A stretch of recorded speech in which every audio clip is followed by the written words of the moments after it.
안녕하세요. 재미있는 신학 이야기 인바이블 조직신학, 오늘은 47번째 시간입니다. 이제 오늘부터 전체 강의가 50회 분량으로 되어 있습니다. 그러니까 남은 47, 48, 49, 50 4회에 걸쳐서 소위 이 종말론이라고 말하는 내용을 공부하도록 하겠습니다.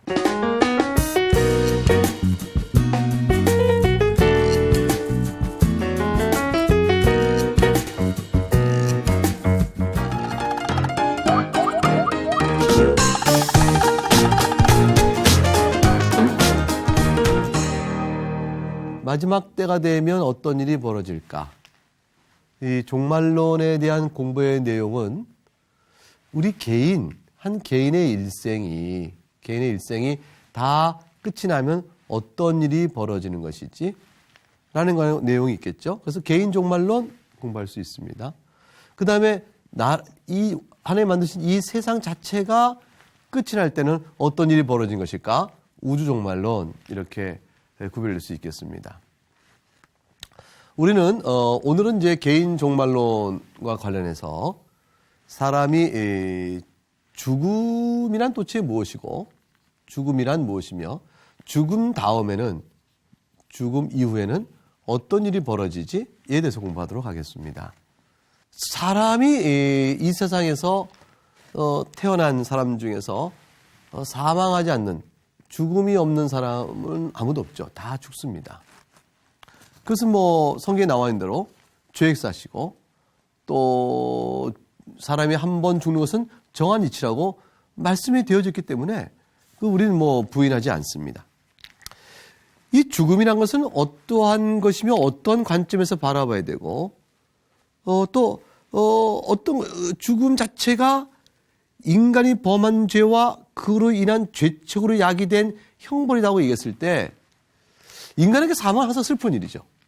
이건 죄로 인한 것이요, 죄를 범함으로 죄에 대한 죄책으로서 사망이라는 형벌이 주어지는 것이거든요.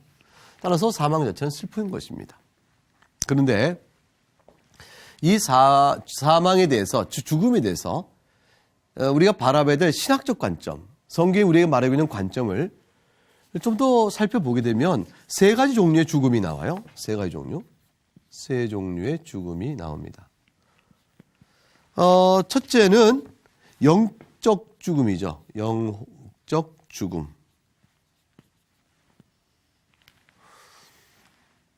영적 죽음은 영혼이 죽어 있다, 이렇게 볼 수 있어요. 실제 영혼이 활동력이 없어 죽었다, 그런 뜻이 아니고, 하나님과의 관계 안에서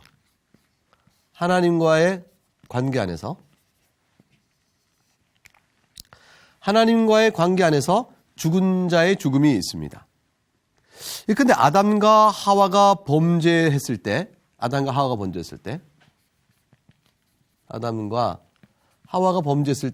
이들이 죄를 짓고 나서 당장에 죽지 않았죠. 아담과 하와가 죄를 짓고 난 뒤에도 여전히 생존하고 있었지만, 하나님과 관계 속에서 아담과 하와는 이미 죄인으로서 영적인 죽음 안에 놓여진 자가 되어졌습니다. 그래서 아담과 하와의 모든 후손들도 똑같은 영적인 죽음의 상태 안에서 태어나게 되는 겁니다. 그래서 아담과 하와의 원죄가 우리에게 주어져서 사망이라는 심판뿐만 아니라 실제로 부패한 성품이 주어지게 되어지니까 하나님을 싫어하고 하나님을 미워하며 이렇게 하나님부터 돌려가는 그런 상태에 있게 해서 하나님과의 관계가 서로 충돌이 되어지죠. 이런 상태에 놓여진 상태로 아담과 하와가 이후에 자신의 죄로 인해서 그들이 그렇게 되었고, 모든 후손들도 그렇게 되어진 겁니다. 이런 상태의 모든 인간은 다 영적으로 죽음의 상태 안에서 태어나죠. 그러니까 실제로 살았다 하나 죽은 자인 것이에요. 이 세상 사람들은 사실은 예수 그리스도 안에 있지 아니할 때 이 세상에 있는 모든 사람들 다 영적으로 죽은 상태. 사실은 기가 막히죠? 태어났는데 육적 생명은 육적 생명은 태어남을 통해서 이제 시작이 됐는데 그 시작은 영적 죽음의 동시에 시작인 것이죠. 영적으로 죽음 안에 육적으로 태어났을 뿐이에요. 그래서 이 세상에 있는 모든 사람들은 다 죄와 허물로 죽은 자들입니다. 어떤 의미에서요? 영적인 의미에서 그렇습니다. 그러니까 영적인 생명을 얻었다. 영적 생명을 얻었다. 영적 죽음의 반대가 영적 생명인데 우리 신자들은 예수 그리스도를 믿음으로 말미암아 죽어도 살고 살아서 주를 믿는 자는 영원히 죽지 않는다라는 말씀 그대로 우리에게는 소중한 하나의 변화가 생깁니다. 그것이 뭐냐면 영적 생명이죠. 육적으로는 차이가 없어요. 예수님 믿는 다음에 육적으로는 육적 생명은 이전이나 지금이나 똑같이 그대로 이어져 오고는데 그런데 영적 생명이 예수 안에서 믿을 때 우리에게 주어지게 됩니다. 이제는 하나님과의 관계가 어떻게 될까요? 화목하게 되어진 것이죠. 이제는 그리스도 안에서 예수 하나님과 화평케 되어진 관계가 되어졌습니다. 우리가 하나님을 사랑하고 하나님 우리를 원수로 대하지 않으시고 우리를 사랑하십니다. 내 마음에 하나님을 마음에 두기를 싫어하는 것이 아니라 기뻐하며 하나님을 미워하는 것이 아니라 하나님을 사랑하게 되었죠. 하나님을 사랑하는 하나님과의 관계가 회복됩니다. 그 영적 생명이 우리에게 주어진 것이라 볼 수가 있습니다.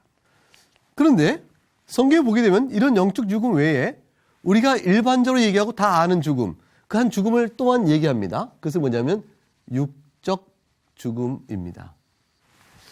육적인 죽음이란 것은 죽었으나 존재가 없어진 것은 아니에요.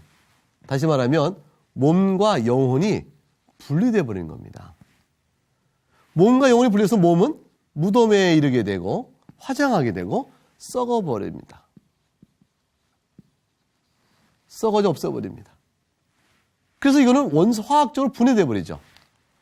화학적 분해가 일어나니까 우리 몸을 구성했던 구성체, 화학적 요소의 집합체인 이런 몸이 없어져 버려요. 우리 눈에 사라져 버립니다. 그런데 영혼은 계속 존재합니다. 그러니까 육적 죽음의 의미는 존재가 사라지느냐는 존재 상실의 문제가 아니고 어떤 형식으로 존재하느냐의 문제죠.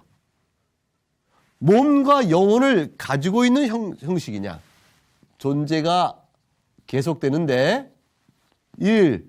몸 플러스 영혼으로 존재하느냐 아니면 몸은 없이 영혼만 존재하느냐 이런 존재 방식의 차이가 있게 될 따름이에요. 뭐를 통해서요? 육적 죽음을 통해서는. 그러니까 육적 죽음이 곧 모든 것을 다 없애고 더 이상 남지 않으니 죽음은 끝 아니냐? 라고 말할 수 있는 것이 아닙니다. 죽음은 끝이 아니에요. 죽음은 끝이 아니고 죽음은 몸만 사라질 뿐이에요. 육적 죽음은. 그 영혼. 몸은 사라져서 사라지만 영혼은 계속 남아요. 이건 여전히 살아있다니까요. 이 살아있는 영혼이 영적으로 죽은 상태로 있는 영혼이 있을 수 있고 어떤 영혼은 영적으로 살아있는 영혼이 있게 되겠죠. 이제 영적으로 죽어있는 육적 생명이 죽은 경우와 영적으로 살아있는 육적 생명이 죽은 경우에 각각 몸이 죽고 영혼만 남았을 때 영적으로 살아있는 영혼과 영적으로 죽은 영혼이 그 두 영혼이 계속해서 살아있게 됩니다. 그것이 우리가 알고 있는 육적 죽음입니다. 근데 성경은 이와 같은 영적 죽음과 육적 죽음 외에 한 가지를 더 말씀합니다. 그것이 뭐냐면 세 번째로 영원한 죽음입니다. 이 영원한 죽음은 바로 영적 생명을 누리고 있는 영혼이 아니라 영적으로 죽은 영혼이 육적 죽은 이후에 그 영혼이 당하게 될 죽음이며 영적 생명이 없는 영적 죽음 아래 있는 영혼이 당할 죽음이 영원한 죽음인데, 이 죽음은 나중에 실제 몸이 이 영혼에도 주어질 때가 와요. 부활의 때가 되면. 그러면 영적으로 죽은 영혼이 다시 몸을 가져 부활하게 되므로 영원토록 죽게 되어집니다. 그러니까 영원한 죽음은 성경에 말하는 불못에 던져진다. 불못에 던져지는 죽음을 의미한다고 볼 수가 있죠. 영원한 지옥 형벌을 당하는 것입니다. 이러한 영원한 죽음은 이 땅에 살면서 영적인 죽음 가운데 있었던 자들이 돌이켜 회개하여 영적 생명을 얻지 못할 때 필연적으로 당할 죽음입니다. 이 영원한 죽음을 당하게 되면 하나님과 완전한 대적자의 입장이요 분리된 상태로 있게 되어지면서 말할 수 없는 죄값의 형벌인 고통을 당하게 됩니다. 이 영원한 죽음은 하나님께 범죄한 자의 죄가 얼마나 큰가를 충분하게 드러내는 죽음입니다. 죄값을 다할 길이 있을까? 성경에 보게 되면 1만 달란트 빚진 자에 대한 비유가 나오죠. 1만 달란트 빚졌다는 것은 빚 갚는 게 불가능하다는 뜻이에요. 왜냐하면 10만 년을 살면서 일체 노동의 값으로 한 푼도 쓰지 않은 채 그대로 모아야 되는 돈이 1만 달란트입니다. 10만 년을 살아요.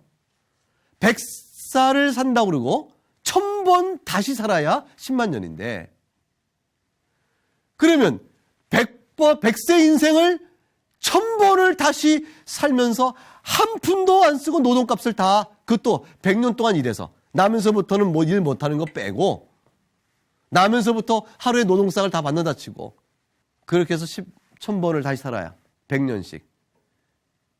그게 1만 달란트의 비유 속에 나오는 빚의 부담입니다.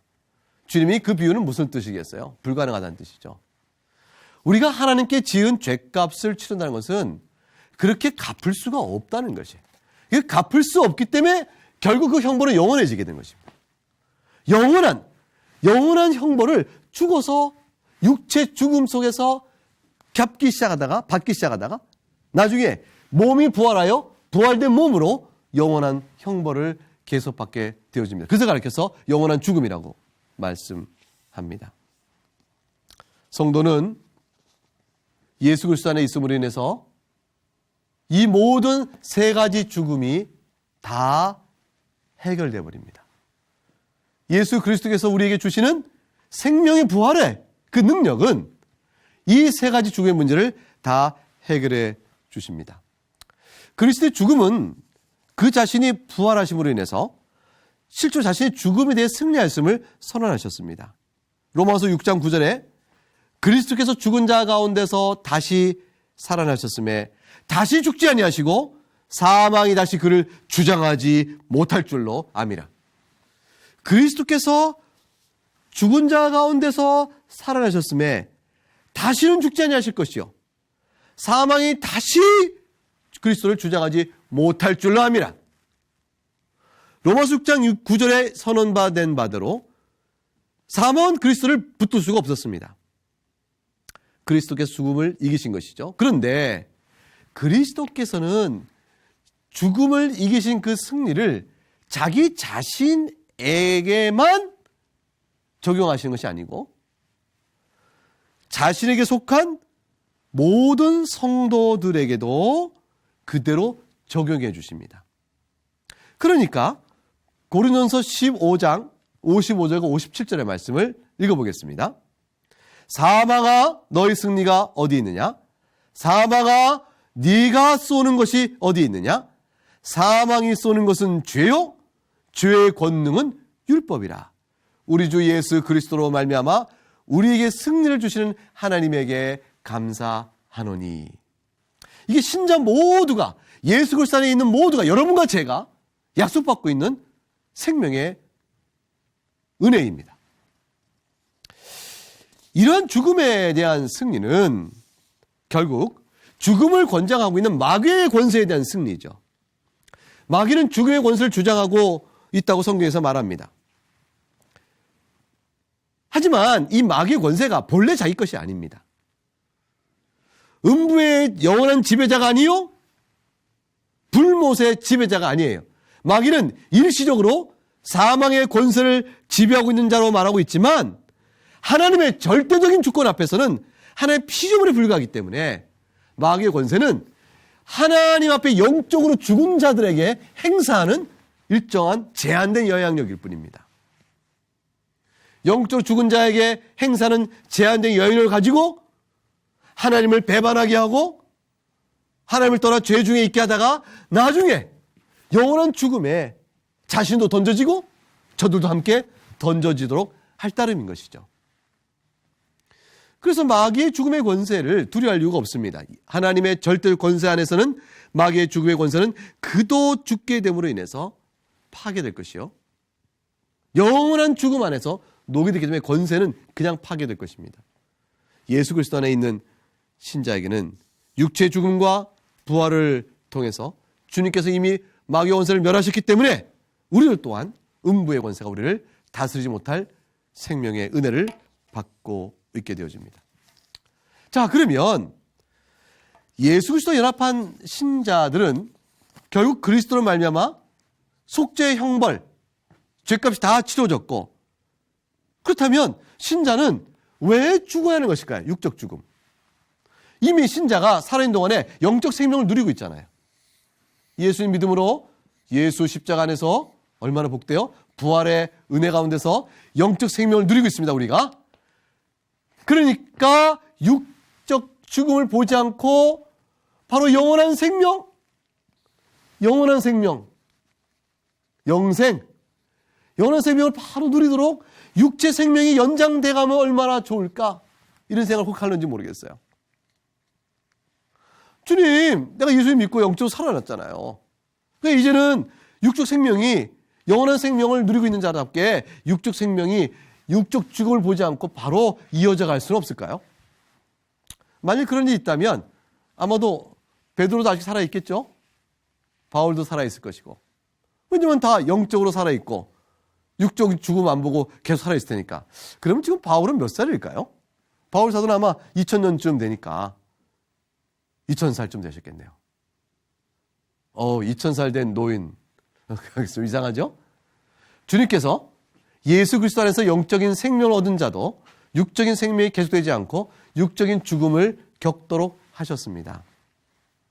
만약 살아있으면 이 세상 질서가 역사 속에서 하나님이 다스리는 질서 속에서 예수 믿으면 안 죽고 계속 살게 되니까, 예수 믿으면 안 죽고 계속 사니까 이건 이상하잖아요. 주님께서 역사를 그렇게 이루어 가신 것이 아니에요.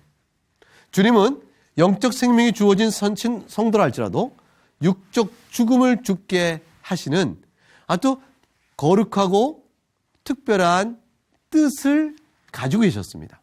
자, 그것이 무엇일까요? 첫째, 영적 생명을 받은 신자가 육체적인 죽음을 죽게 될 때는 그때는 이 죽음 안에서 연단을 받아가게 됩니다. 연단을 받는다는 것은 무엇이냐면 고난과 환난을 통해서 신앙이 성숙돼 간다는 것을 의미합니다. 모든 성도는 육적인 생명을 박탈당하여, 즉 몸과 영혼이 분리되는 일에 고통을 느낍니다. 몸과 영혼이 분리되는 일은 자연스러운 일이 아니기 때문에 누구에게도 죽음이 달가운 일일 수가 없어요. 그것은 몸이 내 영혼과 떨어져 나가는 그 순간에 이 죽음이라는 것은 두려움도 오는 것이고 부자연스러운 것이요. 따라서 그것은 우리에게 고난과 환난과 슬픔이요 고통인 것입니다. 따라서 그것은 연단이에요. 그 연단인데 그 연단을 통해서 하나님께서 우리 인생 중에서 믿음을 더욱더 세워주시고 믿음을 더욱더 성숙시켜준 것처럼 이 육적 죽음이라는 과정도 연단을 내 과정으로 사용하셔서 우리로 하여금 예수 그리스도를 더욱더 바라보게 하며 하나님만이 생명이시고 연약한 우리들에겐 소망이 없는데 그리스도로 말미암아 우리에게 영원한 생명을 바라보게 하시니 이 육체 죽음의 관문이 내가 두렵지 않습니다 라고 말할 수 있도록 우리의 믿음을 세워주시는 것이죠. 그렇게 함으로 인해서 하나님께서는 우리의 믿음을 성숙시켜주는 하나의 연단의 방편으로 생각합니다. 아, 내가 이제 죽는구나. 그 순간에 죽음의 의식이 다가오기 시작하고, 그리고 죽음의 때가 다가올 때 영적으로 교만했던 마음이 성도들에게서 깎여지고 세상에 욕심 같았던 내 집착과 그 마음들이 내려놓게 되어지고, 그래서 그 성질이 급한 사람이 부드러워지며 욕망이 가득했던 사람이 욕망이 다 내려지고 하나님 앞에 갈 영혼의 준비를 하게 되는 모습 속에서 그가 영적인 생각으로 증진되어져 성숙된 모습을 갖게 되어지죠. 연단인 것입니다. 그 같은 연단의 효과 외에 성도에게는 또한 그가 과연 그리스도 안에서 주시는 영원한 생명을 믿음으로 바라보는가 하는 걸 확인하는 시험의 때가 되기도 합니다. 그래서 과연 그가 어떠냐? 주님, 정말 저는 예수 그리스도 안에서 이 죽음의 관문을 통하면 영생을 가는 걸 내가 믿습니다라는 자기 신앙을 고백해낸. 그래서 연약한 신자라 할지라도 죽음의 때에 주의 낙원에 이를 것, 주님께 내 영원한 생명을 주실 걸 믿습니다. 영적 생명이 내게 주어졌기 때문이죠. 라는 이 고백을 통해서 과연 그가 이 땅에 사는 동안 연약한 신자인 줄 알았는데, 그런 불구하고 마지막 때에 믿음을 고백함으로 인해서 믿음의 참 열매를 드러내게 되어진 것이죠. 그런 시험적 요소도 있는 것이죠. 이 연단과 시험은 이 땅에 있으면서 육적 죽음이 우리를 더욱더 주를 바라보게 하는 중요한 계기가 되어집니다. 하나님 이런 뜻을 가지고 계세요. 그리고 신자의 육적 죽음은 기억하세요. 세 번째로 징벌이 아닙니다. 여러분과 제가 그리스도 안에 있음으로 인해서 이 세상의 인생을 마치고 눈을 감을 때 우리는 죄값을 치르게 죽는 것이 아니에요. 믿지 않는 사람들은, 영적 죽은 자들은 육적 죽음 자체가 죄의 삭시이기 때문에 사망으로 오는 그러한 죽음일 것입니다. 그러나 우리는 그 죄의 삭시, 그리스도 안에서 다 탕감받았어요. 그리스도 안에서 다 용서받았기 때문에 우리가 죽는 것은 죄값을 치르게 하는 징벌의 죽음이 아니고, 우리의 죽음은 영원한 생명으로 나아가기 위한 하나의 통로가 되어질 따름입니다. 영원한 생명을 받기 위한 하나의 방편이 되어집니다. 육적인 생명 가운데 있는 때가 다 맞추게 되어지면 내가 그리스도의 영원한 생명을 안에서 누리게 되리라. 그러니까 빌립보서 1장 21절에 사도 바울이 뭐라고 말씀하셨어요? 내게 사는 것은 그리스도니 죽는 것도 유익하다 그랬고요. 고린도 후서 5장 8절에 우리가 차라리 몸을 떠나 주와 함께 거하기를 원하노라 그랬어요. 내가 내게 안에 사는 것이 그리스도의 영적 생명이 내게 주어졌으니 죽는 것도 유익하다. 왜냐하면 죽음을 통해서 영원한 생명으로 나아가니까 어찌 유익하지 않겠느냐. 차라리 몸을 떠나 주와 함께 거하기를 원하노라 고백한 거죠. 따라서 그리스도인들의 죽음은 이미 살아있는 영적 생명을 가지고 살다가 비록 연단과 신앙을 들은 시험의 과정이지만 이걸 통해 더욱더 영적으로 증진되어져서, 그래서 주 앞에 영원한 생명을 바로 나가는 죽음은 징벌이 아니라는 사실을 기억할 때 신자는 자신의 육체의 죽음을 어떤 식의 태도로 대하여야 할까? 우리 모두 다 다가올 그때가 있습니다. 어떤 형태로든가 우리가 죽음을 맞이할 텐데 이 죽음을 우리는 어떤 태도와 어떤 자세로 대해야 될까요? 첫 번째 기억할 것은 뭐냐면 죽음을 두려워할 까닭이 없다는 사실입니다. 신자는 징벌로 받는 죽음이라면 얼마나 무서워요. 죄값을 치르게 받는 죽음이니까 이 죽음이 어떤 일이 벌어질까 얼마나 무섭겠어요. 그런데 신자에게는 육적 죽음이 영원한 생명이요 영광을 누리는 것에 대한 관문이요 절차요 방편이기 때문에 이 육적 죽음을 통해서 누려질 영광을 바라보면서 결코 죽음을 두려워할 것이 못 됩니다. 그날이 되면 이제 죄는 더 이상 죄로 인한 슬픔은 사라지고 고통과 절망도 사라지며 어떤 괴로움과 역경도 이젠 더 이상 그쳐지고 있지 아니하며 거룩과 영광의 축복 속에 들어가게 되는, 하나님과 거룩한 교제를 나누게 되는 그 은혜가 내 앞에 있구나, 이 생각을 하면서 감당하는 것이죠. 그러니까 빌립보서 1장 23절에 사도 바울은 이렇게 말했어요. 내가 그 둘 사이에 끼어 있으니, 이 둘 사이는 이 땅에 사는 것과 주의 낙원에 가는 것이죠. 이 둘 사이에 끼어 있으니 차라리 세상을 떠나서 그리스도와 함께 있는 것이 훨씬 더 좋다. 사도 바울은 신자의 육적 죽음이 무슨 의미인가를 알고 있는 분이었습니다. 당연히 그렇죠. 그래서 영광으로 가는 것이 두려워하지 않습니다. 아니, 그렇다면 이 세상 고통스럽고 한스럽고 힘든데 빨리 죽으면 더 좋지 않겠나, 이런 생각을 할지 모르겠어요. 그렇죠. 우리가 이 세상 다 생활 마치고 육적인 죽음을 누리면 영광 가운데 들어갑니다. 그러나 빨리 죽으면 좋지 않을까라고 말하면서 죽음을 재촉하려고 스스로 현재 주어진 인생의 소중한 육적 생명의 때를 낭비하거나 함부로 쓰는 것은 성도가 가져야 될 마땅한 태도가 아닙니다. 왜냐하면 죽음 자체는 고통스러운 것이에요. 몸과 영혼이 분리되는 거니까. 그리고 그건 환난이에요. 그런 환난을 겪음으로 우리를 더욱더 연단을 받아 주님의 은혜를 바라보게 하는 그 죽음을 우리가 앞두고 누구나 다 겪게 될 때에, 본래는 하나님께서 우리가 육적인 죽음을 당하도록 하심이 뜻이 아닌 것을 생각할 때, 육적 죽음 자체는 부자연스러운 것이요 우리의 원수요 우리가 미워할 대상이라는 사실을 생각할 때, 죽음 자체를 재촉하거나 죽기 위하여 일부러 어떤 일들을 쓰는 것은 다 잘못된 태도가 되어집니다. 죽음은 그 자체로는 축복이 아니죠. 이 자체가 축복은 아닌데 이것을 오히려 영원한 생명이 주어지는 관문이요 방편이 되도록 하나님께서 은혜를 베푸실 따름입니다. 그러면 어떻게 살아야 됩니까? 그리스도인은 죽기 위해서 사는 것이 아니고 하나님께서 이 땅에서 생명을 허락하는 그날까지 주신받은 육적 생명을 아주 소중히 여기면서 구원받은 영적 생명 가운데 하나님의 영광을 위해 살다가 주께서 오라 하실 때 이 환난과 슬픔과 역경의 연단을 잘 감당하며 두려워하지 않은 채 영광으로 들어가는 것이에요. 따라서 영원한 생명을 사모하는 사람은 이 땅의 영적 생명을 사랑하는 것이요, 이 영적 생명을 사랑한다는 생명 자체를 귀히 여겨서 육체 가운데 살아있는 동안에도 아주 시간을 귀히 쓰고 마음을 다하여 하나님을 사랑하며 이웃을 사랑하며 살아가는 신앙생활을 해야 하는 것입니다.